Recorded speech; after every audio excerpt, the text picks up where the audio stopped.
Morning Celkon 4G సమర్పిస్తున్న business breakfast షోకి స్వాగతం. ఏషియన్ మార్కెట్స్లో ఈ ఉదయం ఒక జపనీస్ ఇండెక్స్ నికీ మినహాయిస్తే మిగతా ఇండిసెస్ అన్ని పాజిటివ్గా ట్రేడ్ అవుతున్నాయి. షాంఘై 1.6%, హ్యాంగ్సెంగ్ 1.4%, అలాగే ఇతర Asian indices like Strides times కావచ్చు, కోస్పీ కావచ్చు, ఇటువంటి ఇండిసెస్ అన్ని కూడా స్ట్రాంగ్గా ట్రేడ్ అవుతున్నాయి. ఎస్టెక్స్ నిఫ్టీ కూడా 7671 దగ్గర 58 పాయింట్ల లాభంతో ట్రేడ్ అవుతుంది. దీనికి ప్రధాన కారణం American Federal Reserve chairperson Janet Yellen comments. So ఆవిడ చేసిన డోవిష్ కామెంట్స్ గ్లోబల్ మార్కెట్స్కు ఊతం ఇచ్చాయి.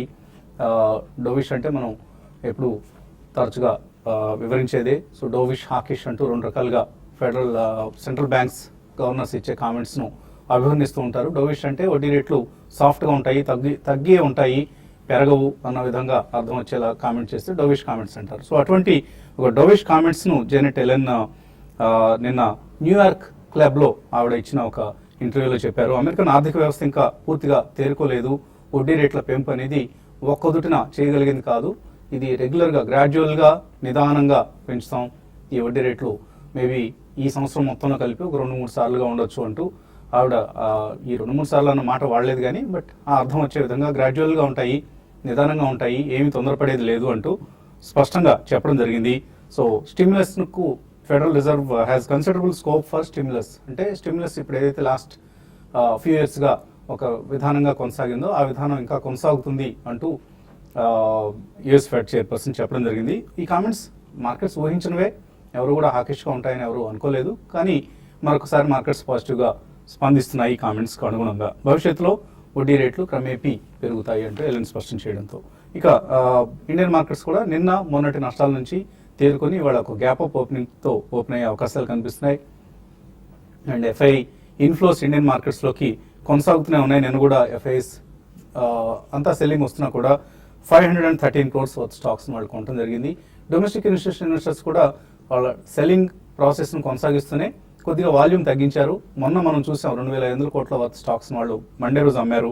నిన్న మాత్రం ఆ వాల్యూమ్ కొంచెం తగ్గి 557 crores వర్త్ సెల్లింగ్తో సరిపెట్టుకున్నారు. అండ్ మన మార్కెట్స్ కూడా గ్లోబల్ మార్కెట్స్ ఫాలో అవుతూ ఇవాళ పాజిటివ్గా ఓపెన్ అయ్యే అవకాశం కనిపిస్తుంది. 2 రోజుల కన్సాలిడేషన్ తర్వాత మొన్న నిఫ్టీ ఒక 100 పాయింట్లు కోల్పోయింది, నిన్న కూడా ఒక 18-19 పాయింట్లు కోల్పోయింది. ఇవాళ పాజిటివ్గా ఓపెన్ కాబోతుంది. కాకపోతే నిన్నటి హై లెవెల్ ఏదైతే ఉందో 7653 ఆ లెవెల్ని అధిగమిస్తుందా లేదా అనేది మనం చూడాలి. ఓపెనింగ్లోనే అధిగమించే ఛాన్సెస్ కూడా కనిపిస్తున్నాయి. బట్ తర్వాత సస్టైన్ అవుతుందా, ఎందుకంటే ఇవాళ రేపు మార్కెట్ ట్రెండ్ కొంత స్పష్టం కాబోతుంది. ఇప్పటిదాకా బై అండ్ డిక్లైన్స్ అనుకున్న పరిస్థితి కొద్దిగా చేంజ్ అయ్యి సెలాన్ ర్యాలీస్ అన్న పరిస్థితికి వస్తుంది అనిపించింది నిన్న మొన్న ట్రెండ్ చూస్తే. సో అది ఎంతవరకు మార్కెట్స్ ఫాలో అవుతాయి, ఆ సెలాన్ ర్యాలీస్ అలాగే బై అండ్ డిప్స్ ఈ రెండింటినీ ఫాలో అవుతాయా లేకపోతే ఏదో ఒక విధానాన్ని స్పష్టంగా ఎంచుకుంటాయి అనేది ఈ 2 రోజుల ట్రేడింగ్లో. అండ్ ఫైనాన్షియల్ ఇయర్ కూడా క్లోజ్ కాబోతుంది.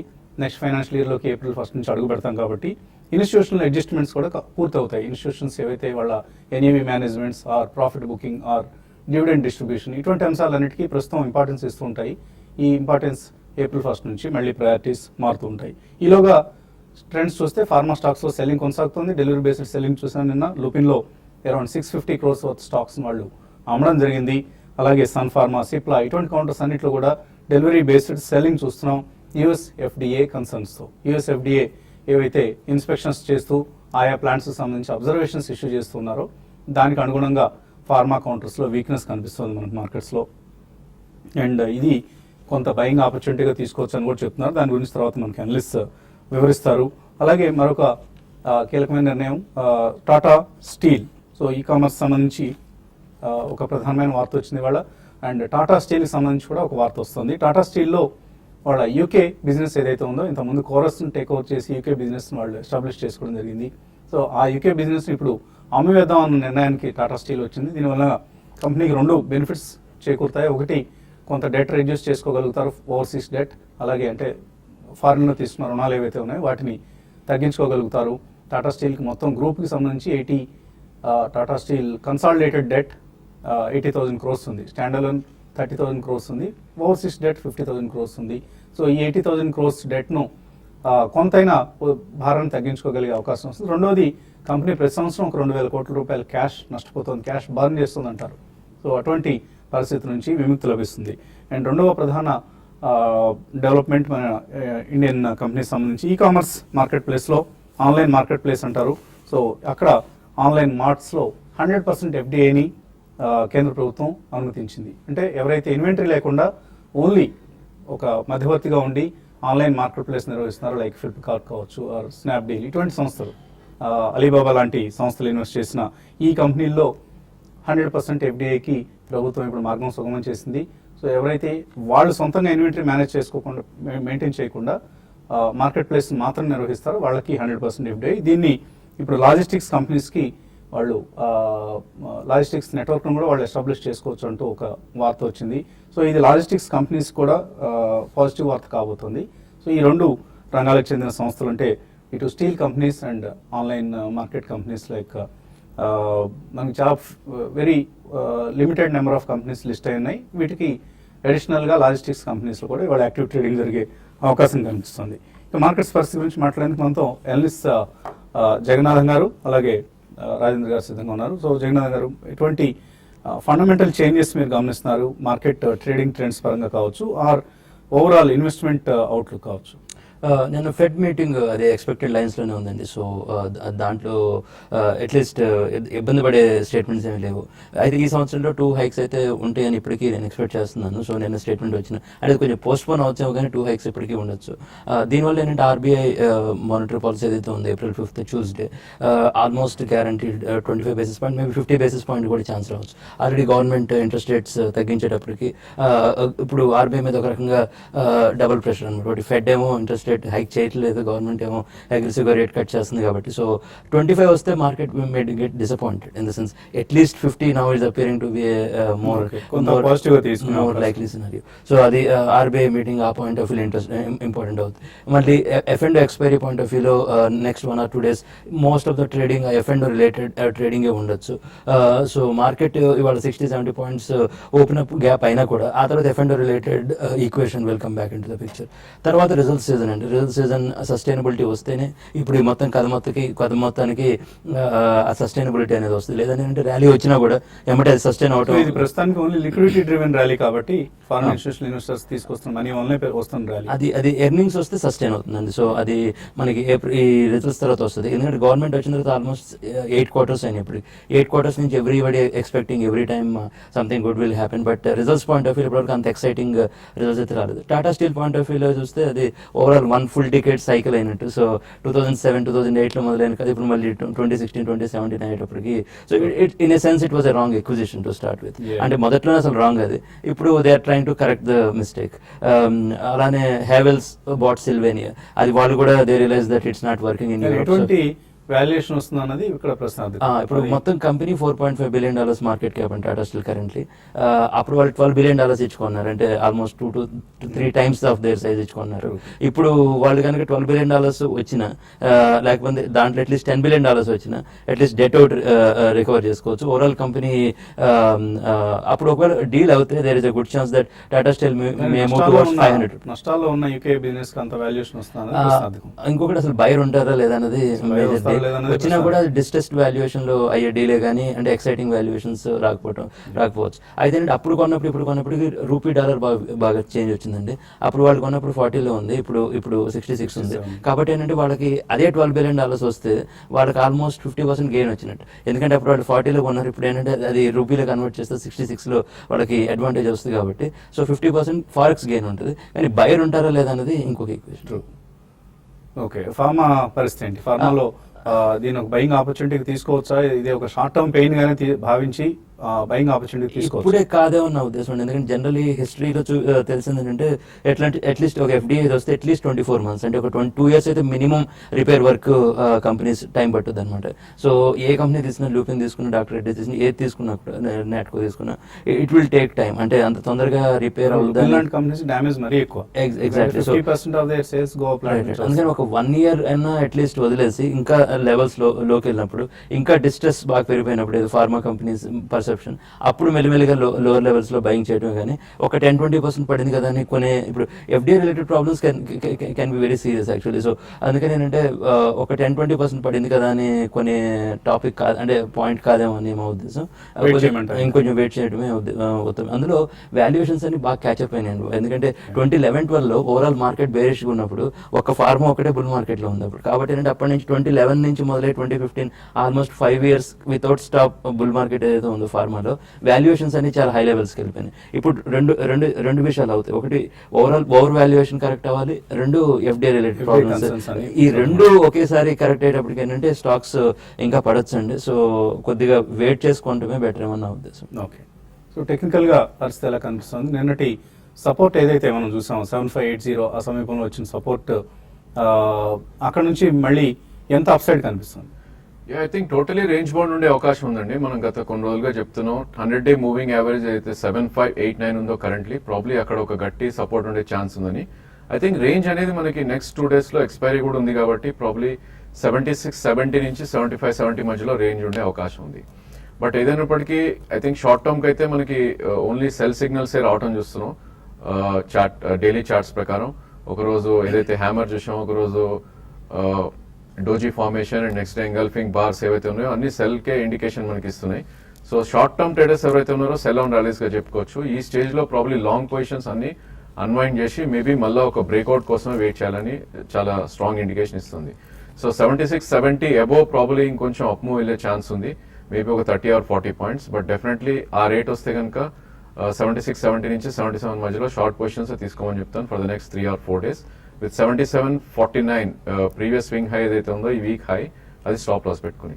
బట్ బ్యాంక్ నిఫ్టీ చూస్తే కనుక కొద్ది అవుట్ పర్ఫార్మ్ చేస్తున్న పరిస్థితి కనిపిస్తుంది నిఫ్టీ తోటి. ప్రాబ్లీ ఇది 100-day మూవింగ్ యావరేజ్ కింద ట్రేడ్ ఉన్నప్పటికీ 4-day లో ఏదైతే ఉందో అది బ్రేక్ చేయలేదు అండ్ నిన్న కొద్దిగా పాజిటివ్ క్లోజ్ అవటం చూసాం. సో బై ఆన్ డిప్స్ గా బ్యాంక్ నిఫ్టీ చెప్పుకోవచ్చు ఈ స్టేజ్ లో 15,430 అండ్ 15,350 2 ప్రైస్ పాయింట్స్ పెట్టుకుని బై ఆన్ డిప్స్ గా చెప్పొచ్చు. మేబీ అక్కడికి వస్తే కనుక కాల్ ఆప్షన్స్ కూడా అటెంప్ట్ చేయొచ్చు ఫర్ ఏప్రిల్ సిరీస్. మేబీ ఒకసారి ప్రీవియస్ హై ఏదైతే ఉందో 15,800 క్రాస్ అవుతే కనుక 16,300 నుంచి 16,500 దాకా బ్యాంక్ నిఫ్టీ వెళ్ళే అవకాశం ఉంది. ప్రాబ్లీ బై ఆన్ డిప్స్ మన బ్యాంక్ నిఫ్టీ ఈ స్టేజ్ చెప్పొచ్చు. అలాగే హెల్త్ కేర్ గ్లోబల్ ఈ మధ్య పబ్లిక్ ఇష్యూ వచ్చిన సంస్థ. ఈ ఐపీఓ షేర్లు ఇవాళ లిస్ట్ కాబోతున్నాయి. హెచ్సిజి 218 రూపాయల ధరను ఇష్యూ ప్రైస్గా నిర్ణయించింది. So speciality health care services నిర్వహించే ఈ సంస్థ షేర్లకు ఐపీఓకి అంతగా స్పందన లభించలేదు, పేలవమైన స్పందన వచ్చింది. జస్ట్ 1 time మేనేజ్ చేశారు సబ్స్క్రిప్షన్ అని చెప్పుకోవచ్చు. So retail portion only 0.6 times subscribe అయింది. HNI portion only 0.3 times subscribe అయితే క్యూఐపీ ఇష్యూని గట్టెక్కించింది. సో ఈ పరిస్థితుల్లో ఎటువంటి లిస్టింగ్ ధర వస్తుంది హెచ్సిజికి అన్నది ఆసక్తికరం. ఇవాళ మరి కాసేపట్లో తేలబోతుంది. ఐపీఓలో ఇన్వెస్ట్ చేసిన వాళ్ళకి ఎటువంటి ధర లభించబోతుంది అన్న అంశం. ఇంకా ఇన్వెస్టర్స్ నుంచి కాల్స్ అలాగే మెయిల్స్ కూడా తీసుకునే ముందు కాసేపు ప్రకటనలో.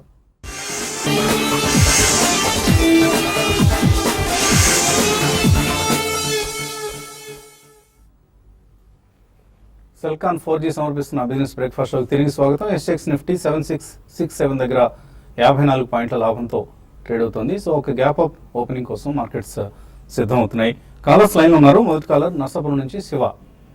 హలో, నమస్తే అండి, అడగండి.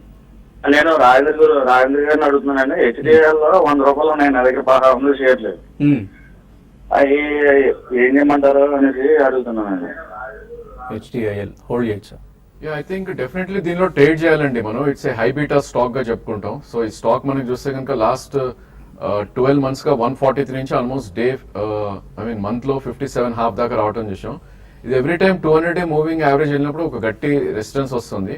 ప్రాబ్లీ ఈసారి అరౌండ్ 74 నుంచి 77 మధ్యలో వస్తే కనుక మీరు అట్లీస్ట్ 50% అమ్మి మేబీ మళ్ళీ లో లెవెల్స్ లో బై చేసే అటెంప్ట్ చేయాలి.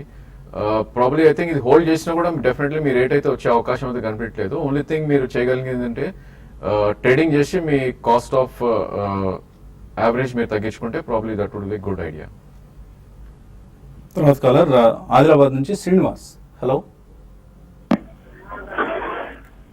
అడగండి శ్రీనివాస్. నమస్కారం సార్. నమస్తే, అడగండి. మ్యూచువల్ ఫండ్స్ కు ఇప్పుడు ఒక 1 lakh ఇన్వెస్ట్ చేద్దామని ఉంది. ఇది రైట్ టైం ఏ దాంట్లో ఏ ఫండ్స్ లో ఇన్వెస్ట్ చేస్తే బాగుంటుంది తెలుసుకుందామని చేశాను సార్. ఇంతకుముందు ఇన్వెస్ట్ చేశారా మీరు మ్యూచువల్ ఫండ్స్ లో? లేదు సార్, మ్యూచువల్ ఫండ్ లో లేదు, ఆల్రెడీ ఈక్విటీలో ఉన్నాయి.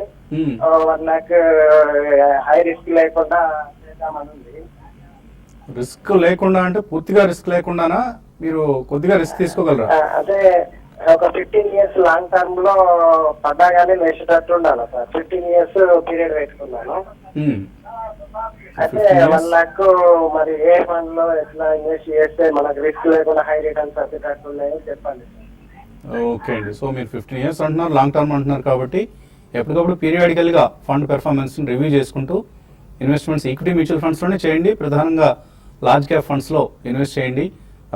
మంచి వాల్యుయేషన్స్ దగ్గర ప్రస్తుతం షేర్స్ ట్రేడ్ అవుతున్న సమయం కాబట్టి ఎన్యూఎస్ పరంగా మీకు మంచి వృద్ధి లభిస్తుంది. ఎస్బీఐ బ్లూ చిప్ ఫండ్ లేకపోతే ఫ్రాంక్లిన్ ఇండియాలో ప్రైమా ప్లస్ ఫండ్, ఈ 2 స్కీమ్స్ మనం తరచుగా రికమెండ్ చేసే స్కీమ్స్. సో ఇటువంటి స్కీమ్స్లో మీరు చేయొచ్చు. ఈవెన్ ఐసిఐసిఐ ప్రొడెన్షియల్లో వాల్యూ డిస్కవరీ ఫండ్, ఈ 3 స్కీమ్స్కి మీరు ఈక్వల్గా డిస్ట్రిబ్యూట్ చేసి చేయండి. ఒకటేసారి చేయకుండా కొద్దిగా 10,000 15,000 చొప్పున ఇన్వెస్ట్ చేస్తూ ఉండండి.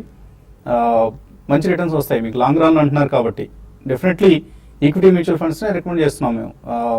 మీ రిస్క్ ప్రొఫైల్ని బట్టి, మీరు చెప్పిన అంశాలను బట్టి మరొకసారి మీ ఫైనాన్షియల్ అడ్వైజర్ని కూడా ఒకసారి కన్సల్ట్ చేయండి. తర్వాత మనకు ఈమెయిల్ సందేహాలు కూడా చాలా రావడం జరిగింది. కృష్ణప్రసాద్ మెయిల్ పంపించారండి. 1 lakh rupees ఇన్వెస్ట్ చేస్తారట. ఆయన 8 కంపెనీలు సెలెక్ట్ చేస్తున్నారు. HDFC bank, Sun Pharma, Lupin, Coal India, HCL Technologies, Dabur, Infosys, SBI. Most of అన్ని బాగానే ఉన్నాయండి. అయితే ఏంటంటే దాంట్లో 2-3 ఫార్మా కంపెనీస్ ఏదైతే మెన్షన్ చేశారో, లూపిన్, ఇంకొకటి సన్ ఫార్మా. ఇందాక మనం అనుకున్నట్టు అంటే కంపెనీస్ మంచి, దాని గురించి ప్రాబ్లం ఏం లేదు. కానీ ఇప్పుడు ఎఫ్డిఐ రిలేటెడ్ ఏంటంటే ఒక 1-2 years కొద్దిగా ఫార్మా బేర్ మార్కెట్ అనే సిచ్యువేషన్ లోకి వెళ్ళిపోయిందండి. అంటే ఇప్పుడు అంటే ఓవరాల్ ఇండియన్ బుల్ మార్కెట్ లో కూడా ఫార్మా బేర్ మార్కెట్ అనే సిచ్యువేషన్ వచ్చింది అనమాట. 11 వల్ల reverse overall Indian market bear market అయితే ఫార్మా బుల్ మార్కెట్ లో ఉన్న సిచ్యువేషన్. కాబట్టి ఏంటంటే ఆ 2 ఇంకొద్దిగా వెయిట్ చేసి మేబీ ఆఫ్టర్ 6 months 1 year అప్పుడు బై చేయడం బెటర్. మిగిలిన 6 ఓవరాల్ గా రీజనబుల్లీ గుడ్ కంపెనీస్. అయితే నేను ఒకటి గుర్తుపెట్టుకోవాల్సిన, అన్ని లార్జ్ క్యాప్స్ తీసుకుంటే you may get only stable return వస్తుంది. కానీ overall less like Nifty Sensex overall 50% large cap 50% mid caps chance తీసుకుంటే ఏంటంటే ఓవరాల్ ఆల్ఫా అంటే ఓవరాల్ మార్కెట్ కంటే కొద్దిగా ఎక్స్ట్రా రిటర్న్ వచ్చే ఛాన్స్ ఎక్కువ ఉంటుందండి. కాబట్టి ఏంటంటే ఈ కంపెనీస్ మంచిగా, కానీ ఇంకొద్దిగా ఆ 2 ఫార్మా తీసేసి దాంట్లో ఏదైనా mid cap companies maybe like Mindacorp, SML, సుజు, మెనీ చాలా కంపెనీస్ ఉన్నాయండి. అది వాటిలో కొన్ని కంపెనీస్ ఇన్వెస్ట్ చేస్తుంటే అవి పర్సెంటేజ్ గెయిన్ ఎక్కువ వస్తే ఓవరాల్ పోర్ట్ఫోలియో రిటర్న్స్ ఎక్కువ వచ్చే ఛాన్స్ ఉంటుందేమో అని నా అభిప్రాయం. షూర్. సో జగన్నాథ్ గారు చెప్పినట్లుగా కొన్ని మిడ్ క్యాప్స్ కూడా మీరు మీ పోర్ట్ఫోలియోలో యాడ్ చేసుకునే ప్రయత్నం చేయండి. బంగారు రాజు అడుగుతున్నారు, శ్రీ పైప్స్ అంటే బహుశా శ్రీకాళహస్తి పైప్స్ అనుకుంటున్నాం మేము. పూర్తి పేరు రాయండి, మీ స్టాక్ పేరు రాయడంలో బద్దకించొద్దు. శ్రీకాళహస్తి పైప్స్ ఈ రేట్లో తీసుకోవచ్చా? No, I don't think అండి. Probably metal space and infra space కొద్దిగా డౌన్ లో ఉన్నాయి. సో ఈ టైంలో అయితే డెఫినెట్లీ అవాయిడ్ చేయాలి. మేబీ దీనికన్నా ఏవైతే అప్ ట్రెండ్ లో ఉన్న స్టాక్స్ ఉన్నాయో, మేబీ సిమెంట్ స్టాక్స్ లో ఏసీసీ కానీ లేదంటే గ్రాసిమ్ ఇట్లాంటి స్టాక్స్ అటెంప్ట్ చేయొచ్చు. కులీబ్ ఎనర్జీ బెంగళూరు నుంచి వినతి ఆర్గానిక్స్ గతంలో తీస్తున్నారు అనుకుంటాను, ఆయన ఇంకా యాడ్ చేసుకోవచ్చు అని అడుగుతున్నారు లాంగ్ టర్మ్ కోసం. అది వాళ్ళు కంపెనీ బైబ్యాక్ కూడా అనౌన్స్ చేసిందండి. అరౌండ్ వాళ్ళు జూన్ నుంచి మొదలు పెడతారు వాళ్ళు బైబ్యాక్ కూడా. సో 550, 575 లో ప్రమోటర్ కూడా ఎక్వైర్ చేస్తామని అనౌన్స్ చేశారు. కాబట్టి ఇప్పుడు స్టాక్ కూడా పడుంది. సో బై చేయండి. అయితే ఏంటంటే అది క్రూడ్ ఆయిల్ ప్రైస్ మీద డిపెండ్ అయి ఉన్న కంపెనీ అండి. క్రూడ్ ఆయిల్ ప్రైస్ తక్కువ కిందకు వస్తే ఆ కంపెనీ కూడా కొద్దిగా ట్రబుల్లో ఉంటుంది. క్రూడ్ ఆయిల్ ప్రైస్ బౌన్స్ అయితే స్టాక్ కూడా పర్ఫామ్ అయ్యే ఛాన్స్ ఉంది. సో క్రూడ్ ఆయిల్ ఒకటి వాచ్ చేసుకుంటానండి. మీ ఉద్దేశం కనుక $30 ఏదైతే మనం చూసాం, అది కనుక ఒక బోటం అనుకునేటట్టయితే వినతి ఆర్గానిక్స్ అయితే good level to buy. Okay. నాగరాజే అడుగుతున్నారు, Kaveri seeds, JSW steel intraday కోసం టెక్నికల్స్ చెప్పమంటున్నారు. ఐ థింక్ 2 కూడా కొద్దిగా స్ట్రాంగ్ గా ట్రేడ్ అవుతున్న షేర్స్ అండి. ఐ థింక్ 2 days లో ఏదైతే ఉందో కావేరీ సీడ్ 364 రూపీస్ సపోర్ట్ ఉండే ఛాన్స్ ఉంది. అదేవిధంగా 378 నుంచి 388 మధ్యలో రెసిస్టెన్స్ జోన్ గా ఉంది. సో బై ఆన్ డిప్స్ గా చెప్పుకోవచ్చు with closing below 364 as stop loss. Even JSW Steel కూడా చూస్తే మనం లాస్ట్ 3 to 4 months గా ఇది 200-day moving average about trade అవుతుంది. ఇంటర్డే కోసం అంటున్నారు కాబట్టి ప్రాబ్లీ 1214 స్టాప్ లాస్ మీరు పెట్టుకోవాలి. ఇది కూడా బై గానే చెప్పుకోవచ్చు. 1232 కరెంట్ మార్కెట్ ప్రైస్ ఉంది. మార్కెట్ కొద్దిగా పుల్ బ్యాక్ వస్తే కనుక 1255 to 1260 దాకా వెళ్ళే ఛాన్స్ ఉంది. అలాగే వెల్స్పన్ ఇండియా, స్కిప్పర్ ఈ రెండు లాంగ్ టర్మ్ కోసం ఎలా ఉంటాయి రమణ అడుగుతున్నారు. వెల్స్పన్ ఇండియా ఇప్పుడే స్టాక్ స్ప్లిట్ అయిందండి. సో స్టాక్ స్ప్లిట్ అయ్యేటప్పటికి ఎదురుగా 900 ఉండేది, ఇప్పుడు 90 రూపీస్కి వచ్చింది. సో న్యాచురల్ 90 రూపీస్ రాగానే ప్రైస్ డినామినేషన్ తక్కువైంది, కానీ హడావిడికి 105 రూపీస్ దాకా పెరిగింది. మళ్ళీ ప్రాఫిట్ బుకింగ్ వచ్చింది. ఓవరాల్ కంపెనీస్ ఓకే, కాకపోతే 80-85 ఆ రేంజ్ అండ్ ఇంకొంచెం ప్రాఫిట్ కరెక్షన్ వచ్చినప్పుడు కొంచెం బెటర్ అండి. Skipper India as a company is a good company. అది కూడా బై అండ్ డిప్స్ అడ్వైజ్ చేస్తాను. SVS Madhu, SD aluminium, ESS DEE, SD aluminium fundamentally technically ఎలాంటి కంపెనీ ఇది? యా, టెక్నికలీ చూస్తే కనుక ప్రాబ్లీ బేర్ ఫేజ్ లో ఉన్న స్టాక్ అండి. ఈ స్టాక్ చూస్తే కనుక లాస్ట్ 2 years లో ఇది 767 నుంచి ఆల్మోస్ట్ మనం నిన్ననే ప్రీవియస్ స్వింగ్ లో ఏదైతే 107.5 ఉందో అది బ్రేక్అవుట్ అని చేసాం. సో డెఫినెట్లీ ఇట్లాంటి stocks I think we should completely avoid. But ఏదైనప్పటికీ 104 స్టాప్ లాస్ పెట్టుకోవాలి ఇన్ కేస్ మీ దగ్గర ఉంటే కనుక. ఫ్రెష్ లాంగ్స్ అయితే కంప్లీట్లీ అవాయిడ్ చేయాలి. అండ్ ఉన్న పొజిషన్స్ కూడా ప్రాబ్లీ పుల్ బ్యాక్ ఏమాత్రం వచ్చి 140 నుంచి 145 వస్తే కనుక ఎగ్జిట్ అవ్వమని చెప్తాను. అలాగే టీవీ5 టీమ్ నిర్వహించి తలపెట్టిన టెక్నికల్ ఎనాలిసిస్ సెషన్కి చాలా చక్కటి అద్భుతమైన స్పందన వస్తుంది. అఫ్కోర్స్ టీవీ5 ఏం చేసినా కూడా ప్రేక్షకులు ఆదరిస్తారు, ఆ సంగతి అందరికీ తెలిసిందే. సో టెక్నికల్ ఎనాలిసిస్ సంబంధించి వచ్చే ఆదివారం టీవీ5 ప్రాంగణంలోనే అరుణ్ సాగర్ ఆడిటోరియంలో నిర్వహించి తలపెట్టిన ఈ టెక్నికల్ ఎనాలిసిస్ వర్క్షాప్కి ఇప్పటికే భారీ సంఖ్యలో రిజిస్ట్రేషన్స్ వచ్చాయి. ఇంకా అకామిడేట్ చేయలేని పరిస్థితి కూడా ఉంది. బట్ స్టిల్ ప్రేక్షకుల ఎంథ్యూజియాజంని దృష్టిలో పెట్టుకుని, అత్యుత్సాహాన్ని దృష్టిలో పెట్టుకొని మరికొద్ది మందికి అవకాశం కల్పించడానికి సిద్ధంగా ఉన్నాం. సో ఇక్కడ డిస్ప్లే చేస్తున్న నెంబర్స్కి కాల్ చేసి మీ పేర్లు రిజిస్టర్ చేసుకోండి. వచ్చే ఆదివారం ఉదయం 9 గంటలకి టీవీ5 ప్రాంగణానికి విచ్చేస్తే ఇక్కడే దూర ప్రాంతాల వాళ్ళు అయితే మీరు వచ్చి డబ్బులు చెల్లించడం ఎంత కష్టం అవుతుంది. బట్ దగ్గర ప్రాంతాల వాళ్ళు, సిటీలో ఉండే వాళ్ళకి అనుకూలమైన ఏరియా జూబ్లీహిల్స్ చెక్ పోస్ట్ కాబట్టి వీలైతే ముందుగానే పేమెంట్ చేసి పేర్లు రిజిస్టర్ చేసుకోండి. ఆదివారం రోజు చక్కటి వర్క్షాప్కి అటెండ్ కావచ్చు. ఇది ఇవాల్టి బిజినెస్ బ్రేక్ఫాస్ట్. మధ్యాహ్నం స్మార్ట్ ఇన్వెస్ట్లో మళ్ళీ కలుద్దాం.